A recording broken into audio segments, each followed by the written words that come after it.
تحقیق اجازت ہے۔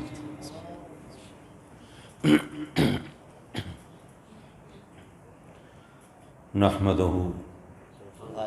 ونستعینہ ونستغفرہ ونؤمن بہ ونتوکل علیہ ونعوذ باللہ من شرور انفسنا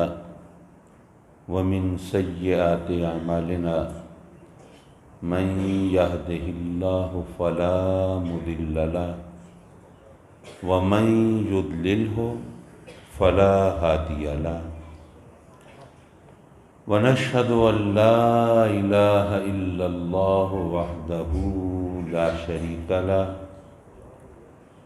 ونشهد أن سيدنا وسندنا ونبينا وحبيبنا وكريمنا ورؤوفنا ورحيمنا ومولانا وملجانا وماوانا محمدا عبده ورسوله اما بعد فاعوذ باللہ من الشیطان الرجیم بسم اللہ الرحمن الرحیم لو انزلنا هذا القرآن على جبل لرأيته خاشعا متصدعا من خشیة اللہ صدق اللہ مولانا العلی العظیم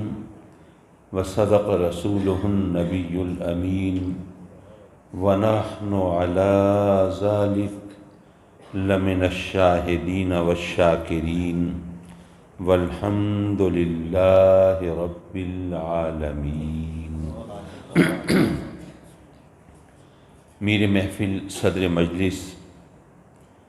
حضرت صاحبزادہ پیر محمد ارشد صاحب نعیمی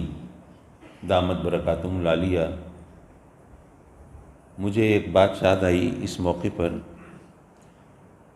حضرت صاحبزادہ فیض الحسن شاہ صاحب رحمۃ اللہ علیہ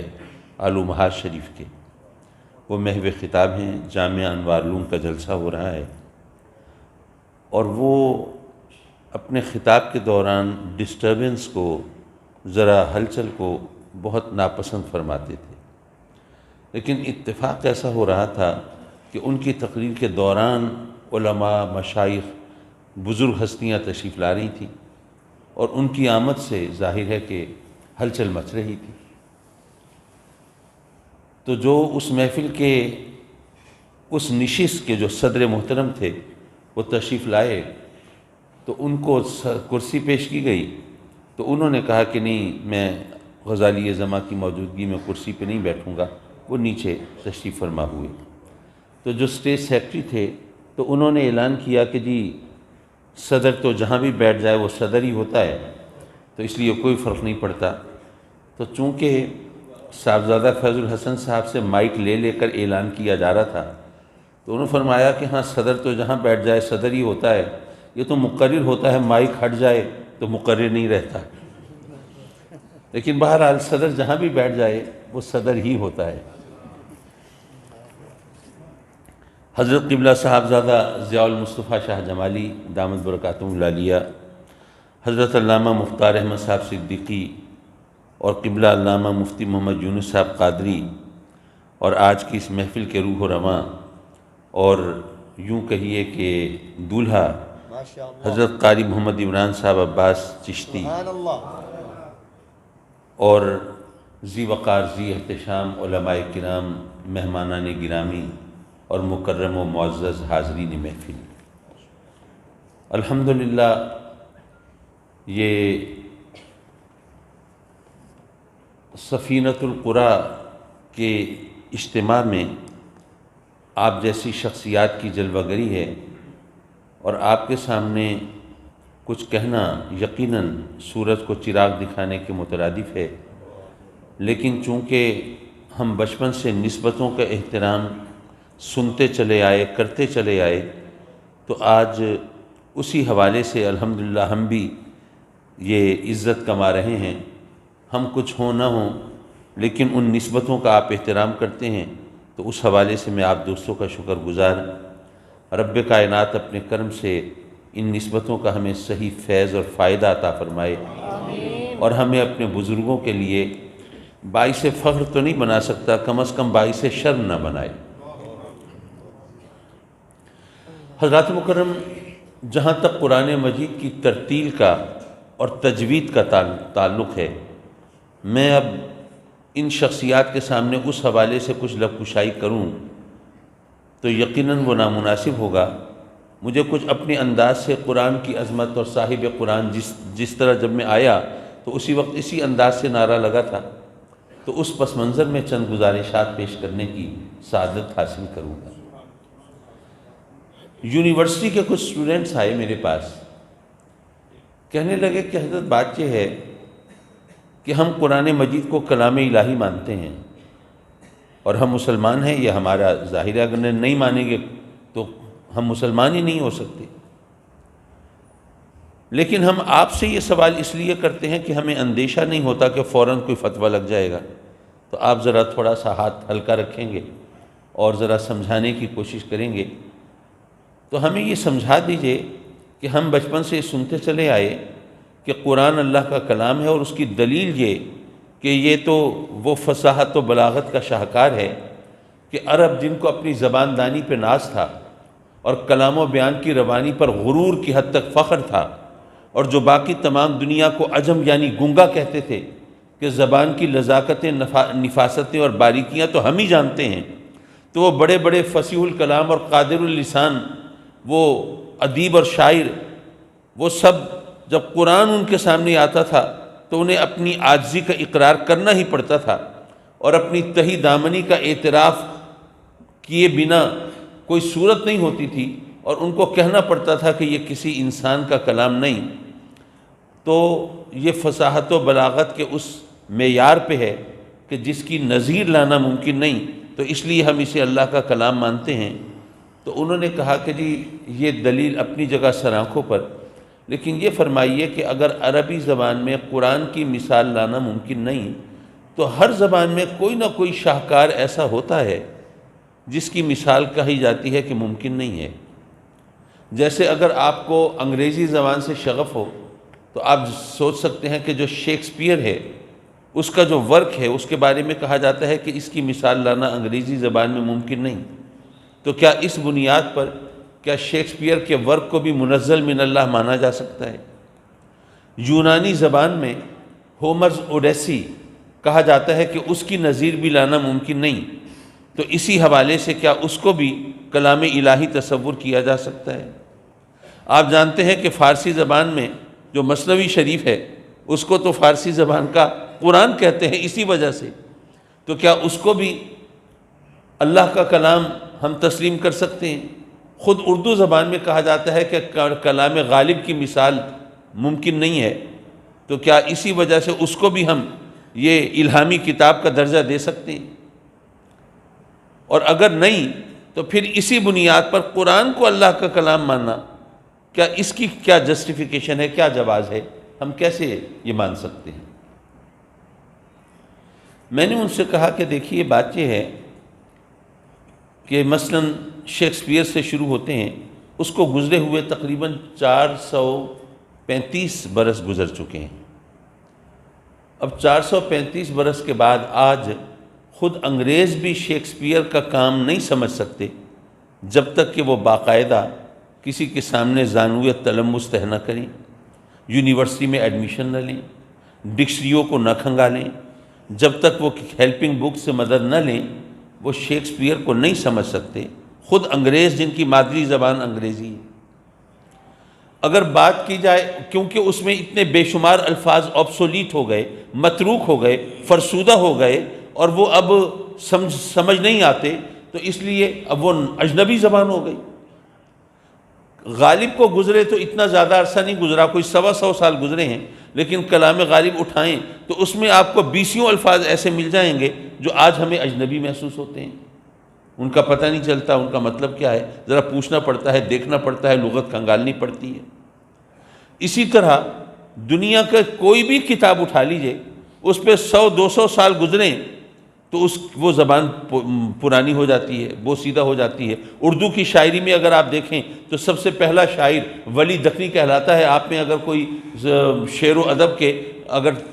طالب علم بیٹھے ہیں یا اساتذہ بیٹھے ہیں وہ جانتے ہیں، اب ولی دکنی کی زبان آج کل وہ لگتا ہی نہیں کہ یہ اردو ہے، حالانکہ اس کو اردو کا پہلا شاعر کہا جاتا ہے۔ تو دنیا کا کوئی بھی کتاب ہو، اس کے اوپر 100-200 سال گزریں،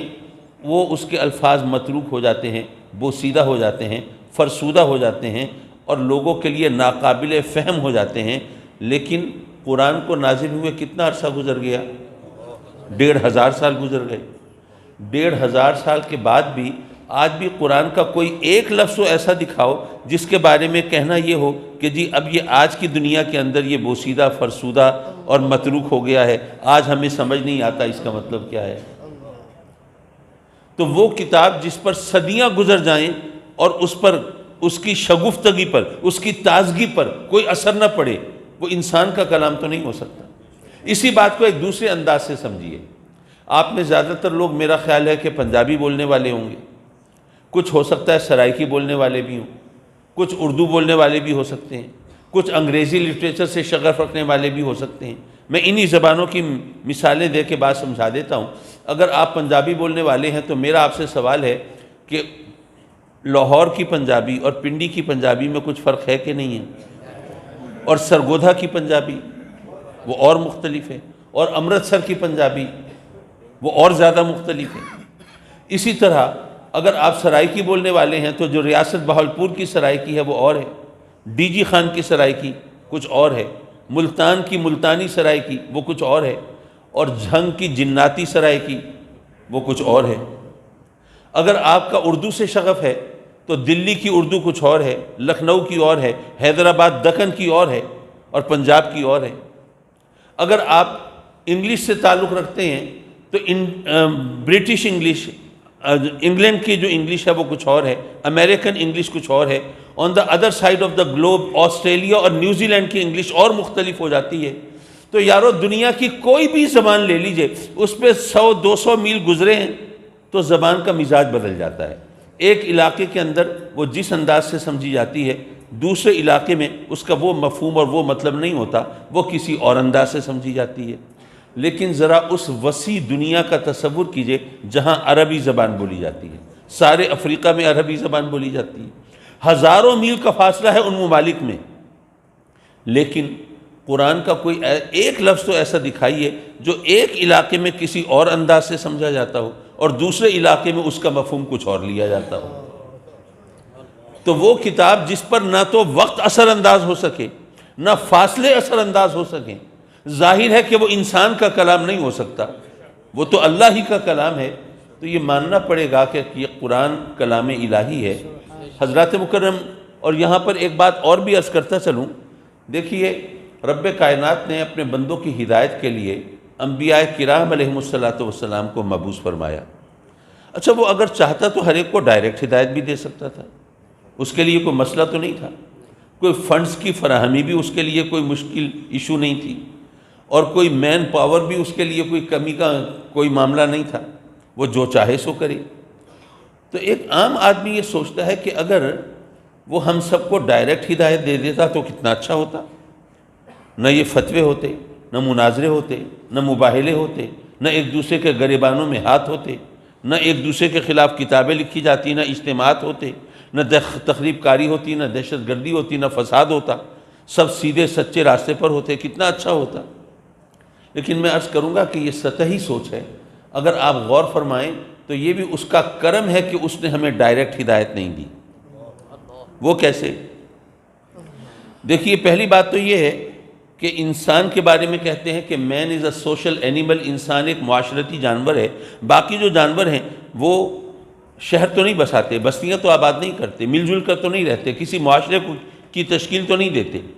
لیکن یہ انسان ہے جس کی ضرورتوں کے گھیرے پھیلے ہوئے ہیں، اس کی مجبوری ہے، وہ مل جل کر رہتا ہے، تقسیم کار کرتا ہے، پھر کہیں جا کے وہ اپنی زندگی صحیح طور پر گزارنے کے قابل ہوتا ہے۔ ظاہر ہے کہ وہ اکیلا آدمی وہ اس طرح زندگی نہیں بسر کر سکتا، بھئی کوئی ہوگا جو زمین سے خوراک اگائے گا، کوئی ہوگا جو کپڑا بنے گا، کوئی ہوگا جو کپڑے کو لباس کی شکل دے گا، کوئی ہوگا جو برتن بنائے گا، کوئی ہوگا جو جوتا تیار کرے گا، کوئی ہوگا جو علاج معالجے کی سہولتیں فراہم کرے گا۔ یہ ڈیفرنٹ واکس آف لائف سے تعلق رکھنے والے لوگ ہوں گے گے، وہ مل جل کر رہیں گے تبھی بات بنے گی۔ آپ سوچیے آپ کے رائے ون میں اگر ایک حجام نہ ہو تو ہم کسی کو منہ دکھانے کے نہ رہیں، تو مل جل کر رہنا ہماری مجبوری ہے۔ لیکن جب مل جل کر رہیں گے تو کہیں فساد بھی ہوگا، مفادات کا ٹکراؤ بھی ہوگا، جھگڑا بھی ہوگا۔ جب جھگڑا ہوگا تو اس کو نپٹانے کے لیے کوئی قاعدہ بھی چاہیے، قانون بھی چاہیے۔ اب اگر ہر ایک کے پاس علیحدہ وحی آ رہی ہوتی تو پورے ملک کے لیے آپ ایک قانون کیسے بنا سکتے تھے؟ کوئی بھی اٹھ کے کہہ دیتا جی مجھے تو وحی یوں آئی ہے،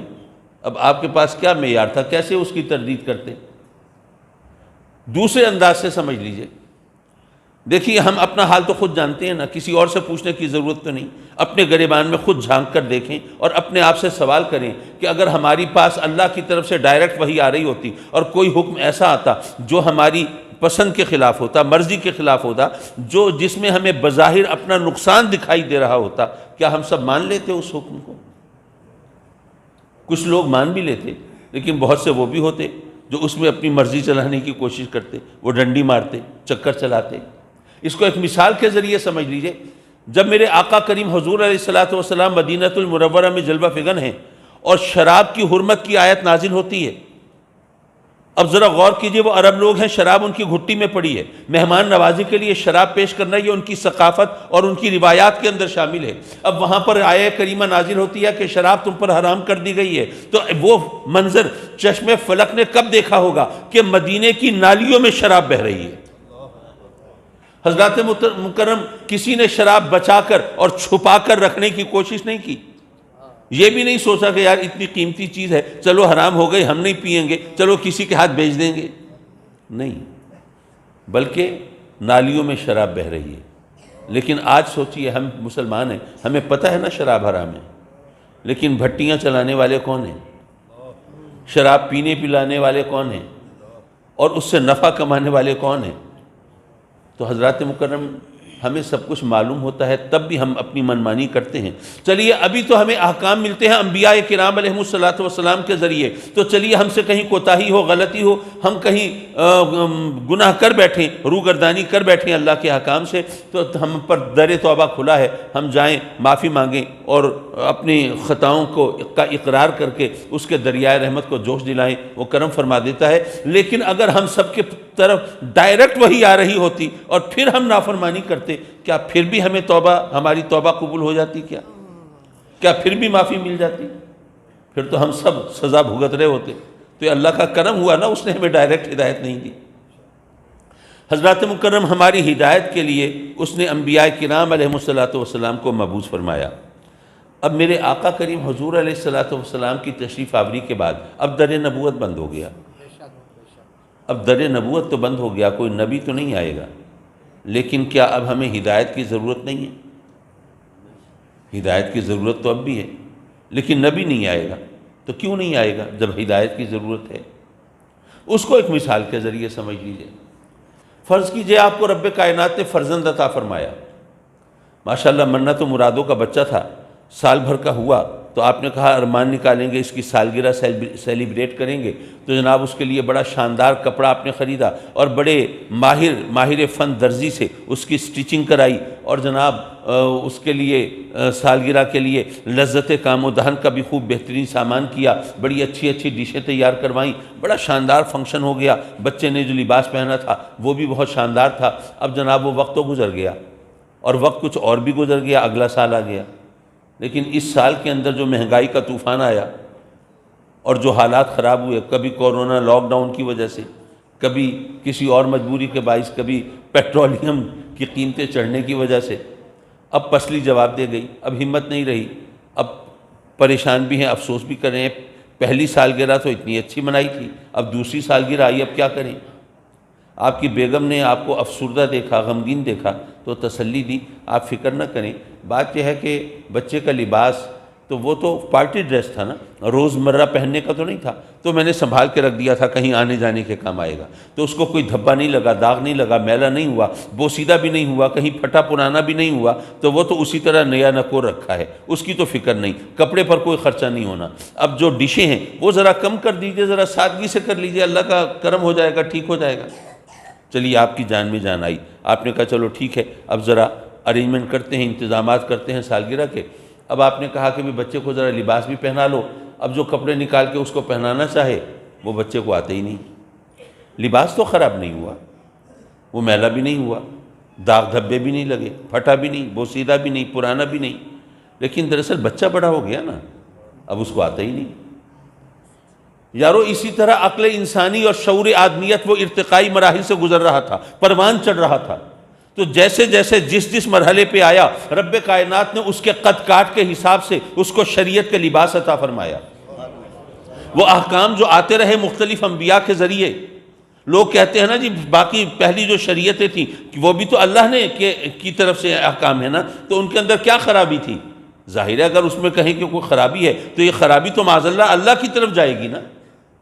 تو کوئی خرابی نہیں ہے۔ بات یہ ہے کہ لباس تو بوسیدہ نہیں ہوا، دھبے نہیں لگے، لیکن بچہ بڑا ہو گیا نا تو اس کو نہیں آتے۔ تو اسی طرح وہ جو احکام آ رہے ہیں وہ عقل انسانی کے مطابق، شعور آدمیت کے مطابق، اس کے مراحل و مدارج کے مطابق آ رہے ہیں۔ تو جس وقت وہ لباس چاہیے تھا اس وقت وہ احکام آئے ہیں، وہ شریعت آئی ہے، لیکن جیسے جیسے عقل انسانی ارتقائی مراحل سے گزرتی رہی ویسے ویسے احکام بدلتے رہے۔ وہ احکام میں شریعت میں خرابی نہیں تھی، لیکن عقل انسانی کے حساب سے اس کے اندر تبدیلی کی ضرورت تھی۔ لیکن جب بچہ اس قد کاٹ کو پہنچ جائے کہ جب اس میں فردر گروتھ نہیں ہوتی، اس کا قد مزید نہیں بڑھتا، اب جو لباس بنا دیا گیا تو وہ جب تک بوسیدہ نہ ہو جائے اس وقت تک کام آتا رہے گا۔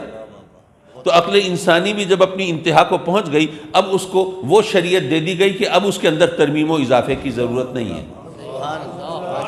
اب میرے آقا کریم صلی اللہ علیہ وسلم کی جلوہ گری کے بعد اب نئی شریعت کی ضرورت تو نہیں ہے، لیکن انسانوں کو، لوگوں کو ہدایت کی ضرورت تو بہرحال ہے نا۔ تو وہ ہدایت کا فریضہ اب کس کے ذمے ہے؟ وہ اولیاء اور علماء کے سپرد ہے۔ یہی وجہ ہے کہ جو اولیاء ہیں وہ علماء کے شاگرد ہوتے ہیں، اور جو علماء ہیں وہ اولیاء کے مرید ہوتے ہیں۔ یہ مل جل کے چلتے ہیں تو امت مسلمہ کی وہ رہنمائی کا اور ان کو ہدایت دینے کا فریضہ وہ انجام دیتے ہیں۔ حضرات مکرم، اب وہ شریعت تو ہمارے پاس آ گئی۔ یہاں پہ ایک بات اور کہتا چلوں، دیکھیے نبی جب آئے گا ہماری ہدایت کے لیے تو یہ کیسے پتہ چلے کہ یہ واقعی سچا نبی ہے؟ فاران کی چوٹیوں سے اگر آواز آ رہی ہے کہ میں اللہ کا نبی، تو قادیان کے جنگلوں میں بھی تو کوئی بول رہا ہے میں بھی نبی۔ تو ہمارے پاس کیا کرائیٹیرین ہے، کیا یارڈ سٹک ہے، ہم کیسے پہچانیں کہ یہ سچا ہے اور یہ سچا نہیں ہے؟ تو اس کے لیے ہمیں بتایا گیا، ہمارے دین نے رہنمائی کی اور علماء نے وضاحت کی کہ یاد رکھیے جو سچا نبی ہے وہ معجزہ دکھائے گا، جھوٹا نبی کبھی معجزہ نہیں دکھا سکتا۔ یہ ایک ایسی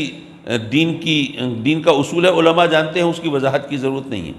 بلکہ علماء نے تو یہاں تک لکھا ہے کہ اگر کوئی جھوٹا مدعی الوہیت ہو وہ تو ممکن ہے کہ کوئی خرق عادت چیز دکھا سکے، لیکن مدعی نبوت جھوٹا وہ معجزہ نہیں دکھا سکتا۔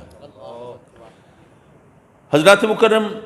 اب جو سچا نبی ہے معجزہ دکھائے گا، ہر نبی معجزہ لے کے آیا۔ حضرت سلیمان علیہ السلام نے اپنے تخت کو ہوا کے دوش پہ محو سفر کرا کے دکھا دیا۔ حضرت داؤد علیہ السلام نے لوہے کو ہاتھ میں موم کی طرح نرم کر کے دکھا دیا۔ حضرت موسیٰ علیہ السلام نے اپنا عصا مبارک وہ پتھر پر مار کے پانی کے چشمے ابال کے دکھا دیے۔ سیدنا عیسیٰ علیہ السلام نے مردوں کو زندہ کر کے دکھا دیا۔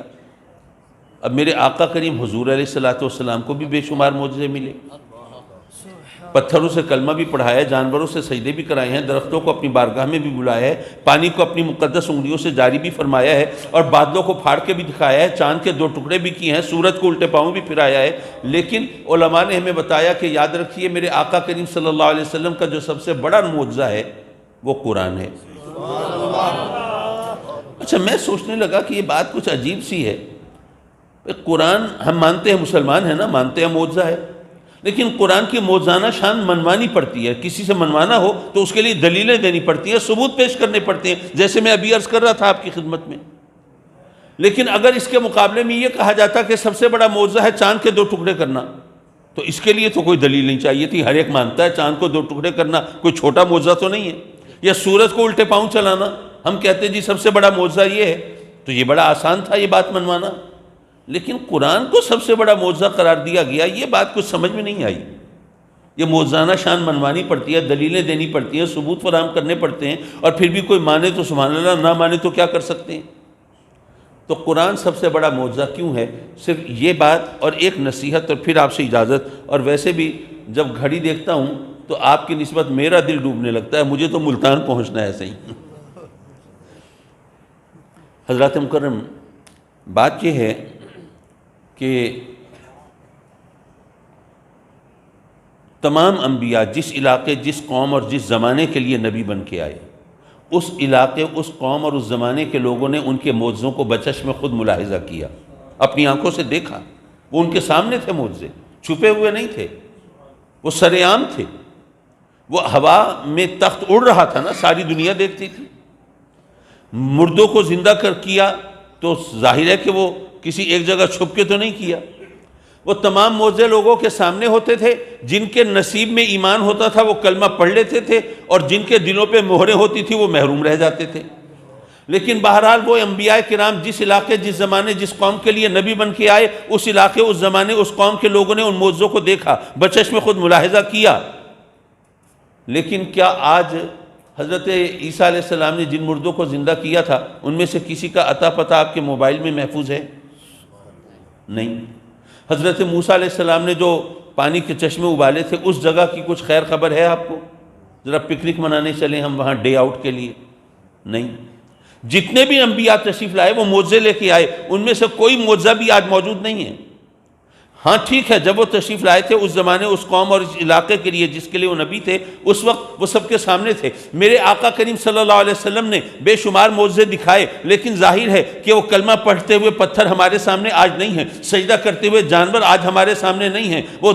جڑوں سمیت گھسٹتے ہوئے درخت آج ہماری نگاہوں کے سامنے نہیں ہیں، وہ بادل پھٹتے ہوئے آقا کریم کی انگشت مبارک کی حرکت سے وہ ہمارے مشاہدے میں نہیں ہیں، اور چاند اور سورج بھی آقا کریم کے اشارہ چشم و ابرو کی تعمیل میں مگن وہ ہمارے مشاہدے میں نہیں ہیں۔ تو یارو وہ تمام معجزے آج ہمارے سامنے نہیں ہیں، لیکن اگر میرے آقا کریم کا دور نبوت قیامت تک چلنا تھا تو کم از کم کوئی ایک معجزہ تو ایسا چاہیے تھا جو قیامت تک باقی رہے،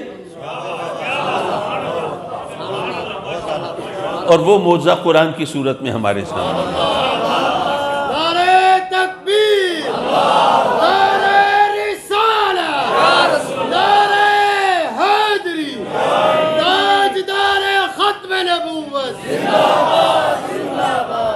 اور اس بات کو یارو یوں بھی سمجھ سکتے ہیں کہ اگر آپ کسی غیر مسلم کو دعوت اسلام دیں اور اس کو کہیں کہ ہمارے نبی کے نام کا کلمہ پڑھو، جہنم کی آگ سے بچ جاؤ، وہ کہے ٹھیک ہے جی میں آپ کی بات مان لیتا ہوں، کلمہ پڑھ لیتا ہوں، لیکن آپ کے اپنے دین کا اصول ہے کہ نبی کی پہچان ہوتی ہے معجزے سے، تو آپ کے نبی کا کلمہ تو پڑھوں لیکن ان کا کوئی معجزہ تو دکھائیں، تو ہم اسے قرآن دکھا دیتے ہیں۔ حضرات مکرم، قرآن کا معجزہ ہونا دراصل ختم نبوت کی دلیل ہے، کیونکہ آقا کریم کا دور نبوت قیامت تک چلنا ہے، تو اس لیے معجزہ قیامت تک باقی ہے، ہمارے درمیان ہے۔ حضرات مکرم، تقریر تو میں کر چکا، ایک آدھ نصیحت کر دوں، اور وہ نصیحت بھی ذرا مجھے واقعہ یاد آیا، ہم نے بچپن میں والدہ سے سنا تھا، فرماتی ہیں کہ ان کے خاندان میں ایک صاحب تھے، بہت ماشاءاللہ مالدار تھے، متمول تھے، کھاتے پیتے تھے، اور وہ سرکاری ملازمت میں بھی تھے، اس سے ریٹائر ہو گئے، اور اس کے بعد پھر ان کا انتقال بھی ہو گیا، دنیا سے رخصت ہو گئے۔ تو جو ان کی اہلیہ تھی اور ان کا ایک بیٹا تھا، ان کے وارث وہی تھے، تو انہوں نے ایک دوسرے شہر میں رہائش رکھ لی۔ اب جب وہاں رہائش رکھی تو ان کے گھر کے آس پاس کچھ غریب لوگ رہتے تھے، ٹوٹے پھوٹے مکان ہوتے تھے ان کے، تو وہ جو بچہ تھا اس کی والدہ اس کو آس پڑوس میں کبھی بھیجتی تھی کہ بھئی فلاں مکان پہ جاؤ بیٹے، دروازہ کھٹکھٹانا، جو آئے نا اس سے کہنا تھوڑا سا نمک تو دے دیں۔ کبھی 2-4 دن کے بعد کہتی تھی اچھا دوسرے مکان پہ وہاں جانا، ان کی کنڈی کھٹکھٹا کے کہنا ذرا تھوڑی دیر کے لیے وہ ماچس دے دیں، ابھی تھوڑی دیر میں ہم واپس کر دیں گے۔ وہ بچہ تنگ بھی ہوتا تھا کہ ہمیں کس چیز کی کمی ہے، اب یہ نمک، یہ ماچس، یا کبھی تھوڑی سی چائے کی پتی، یہ چیزیں منگوا لیتی ہیں، کیا مذاق ہے یہ۔ لیکن بہرحال ماں بہلا پھسلا کے بھیج دیتی تھی۔ اب کچھ عرصہ گزرنے کے بعد جب بچہ بھی ماشاءاللہ بڑا ہوا، اب اس کو ایک دن ماں نے کہا کہ جاؤ فلاں دروازے پہ جاؤ اور ان سے ذرا تھوڑا سا نمک مانگ لاؤ، تو بچہ اڑی کر گیا، نہیں میں نہیں جا رہا، آپ نے عجیب مذاق بنایا ہوا ہے، ان سے یہ مانگ لو، وہ غریب لوگ ہیں، اور میں جا کے ان سے کبھی یہ چیز مانگتا ہوں، مجھے بھی شرم آ رہی ہوتی ہے، یہ کیا مذاق ہے، آپ نے کیوں کیا ہوا ہے؟ جب ماں نے دیکھا کہ اب وہ یہ اس طرح مانے گا نہیں، تو اس کو بٹھا کے سمجھایا، اس سے کہا کہ بیٹے ایسا ہے کہ جب ہم نے یہاں رہائش رکھی نا تو ہمارے آس پاس یہ غریب لوگ تھے، تو کبھی ان کو کسی چیز کی ضرورت پڑتی تھی تو مجبوراً وہ ہمارے گھر سے آ کے مانگ لیتے تھے، لیکن جب وہ مانگتے تھے تو ان کے چہرے پہ بڑی ندامت ہوتی تھی، شرمندگی ہوتی تھی، تو مجھے اچھا نہیں لگتا تھا کہ وہ اس طرح نادم ہو کے کوئی چیز مانگیں۔ تو میں نے سوچا کہ اگر کبھی کوئی معمولی چیز ان کے گھر سے میں بھی منگوا لوں تو ان کی ندامت مٹ جائے گی، یہ بھی تو ہم سے لے لیتے ہیں نا چیزیں، تو اگر ہم نے مانگ لی تو کیا فرق پڑتا ہے۔ تو بیٹے اب یہ تو ایک مدد کا طریقہ ہوتا ہے۔ دیکھو اب آج میں تم سے کہہ رہی ہوں کہ وہاں سے نمک لے آؤ، اگر وہ تم نمک لے آؤ اور میں رات کو سالن کا ایک ڈونگا ان کے گھر بھیج دوں تو وہ اس کو خیرات نہیں سمجھیں گے، کہیں گے بھئی ایک باہمی ایک تعاون کا انداز ہے۔ اور پھر ماں نے یہ بھی سمجھایا کہ بیٹے یہ جو مدد کرنے کا انداز ہے میں نے تمہارے والد سے سیکھا تھا، جب وہ ریٹائر ہو گئے تو ان کے کچھ ساتھی اور تھے، وہ بھی ان کے ساتھ ریٹائر ہوئے، لیکن وہ اتنے کھاتے پیتے نہیں تھے، وہ غریب لوگ تھے، ریٹائرمنٹ کے بعد اپنے گاؤں میں جا کر رہنے لگے۔ آپ کے والد کو پتہ چلا کہ ان کے حالات کو زیادہ اچھے نہیں ہیں، تو وہ کبھی ایسا کرتے تھے کہ کسی ساتھی کو مثلا اس علاقے میں تمباکو کی فصل ہوتی تھی تو لکھ دیا کہ جی اگر آپ کے علاقے میں جو تمباکو ہوتا ہے نا وہ بڑا نفیس، بڑا عمدہ ہوتا ہے، بڑا شاندار ہوتا ہے، تو اگر وہ کوئی آدھ پاؤ تمباکو اگر وہاں سے مل جائے تو بہت اچھا ہوگا۔ اب پرانا زمانہ تھا، ٹیلی فون تو ہوتے نہیں تھے، خط لکھا، اب خط ملا ان کے دوست کو، ان کا کہ ہمارا اتنا اچھا دوست اور وہ اللہ نے اس کو کس چیز کی کمی دی ہے لیکن وہ ہم سے فرمائش کر رہا ہے تو پوری تو کرنی چاہیے نا۔ تو وہاں سے جناب وہ خوب تیار ہو کے اور تمباکو وغیرہ لے کے، اور ظاہر ہے تمباکو وہاں پہ چونکہ فصل تھی تو وہ بہت سستی چیز ہوتی تھی، وہ لے کے آ جاتے تھے۔ اب جب وہ آتے تھے تو آپ کے والد دیکھتے تھے کہ یہ بیمار ہیں تو اس کو کسی اچھے ڈاکٹر کو دکھا دیتے تھے، دوائیاں وغیرہ بھی دلوا دیتے تھے، علاج معالجہ کرا دیتے تھے، باتوں باتوں میں ذرا سنگل لینے کی کوشش کرتے تھے کہ کوئی اور ان کا مسئلہ ایسا تو نہیں ہے جو میں حل کر سکوں، وہ کر دیتے تھے۔ اور اگر اور کچھ نہیں تو جب وہ جا رہے ہوتے تھے تو بچوں کے لیے جی میں اپنی بھابھی کے لیے میں بھیج رہا ہوں، یہ کر رہا ہوں، اس طرح ان کی مدد کر دیتے تھے۔ تو اس کو کہتے ہیں کہ چیریٹی ود ڈگنیٹی، یعنی آپ خیرات تو کر رہے ہیں، مدد تو کر رہے ہیں لیکن وقار کے ساتھ، کسی کی عزت نفس کو مجروح نہیں کر رہے۔ حضرات مکرم، اگر یہ باتیں ہم ذہن نشین کر لیں اور ان سے سبق بھی سیکھ لیں اور ان کو اپنی پریکٹیکل لائف میں، عملی زندگی میں ان کو اپنانے کی بھی کوشش کریں تو یقیناً یہ دنیا ہمارے لیے جنت نظیر بن سکتی ہے۔ وآخر دعوانا ان الحمد للہ رب العالمین۔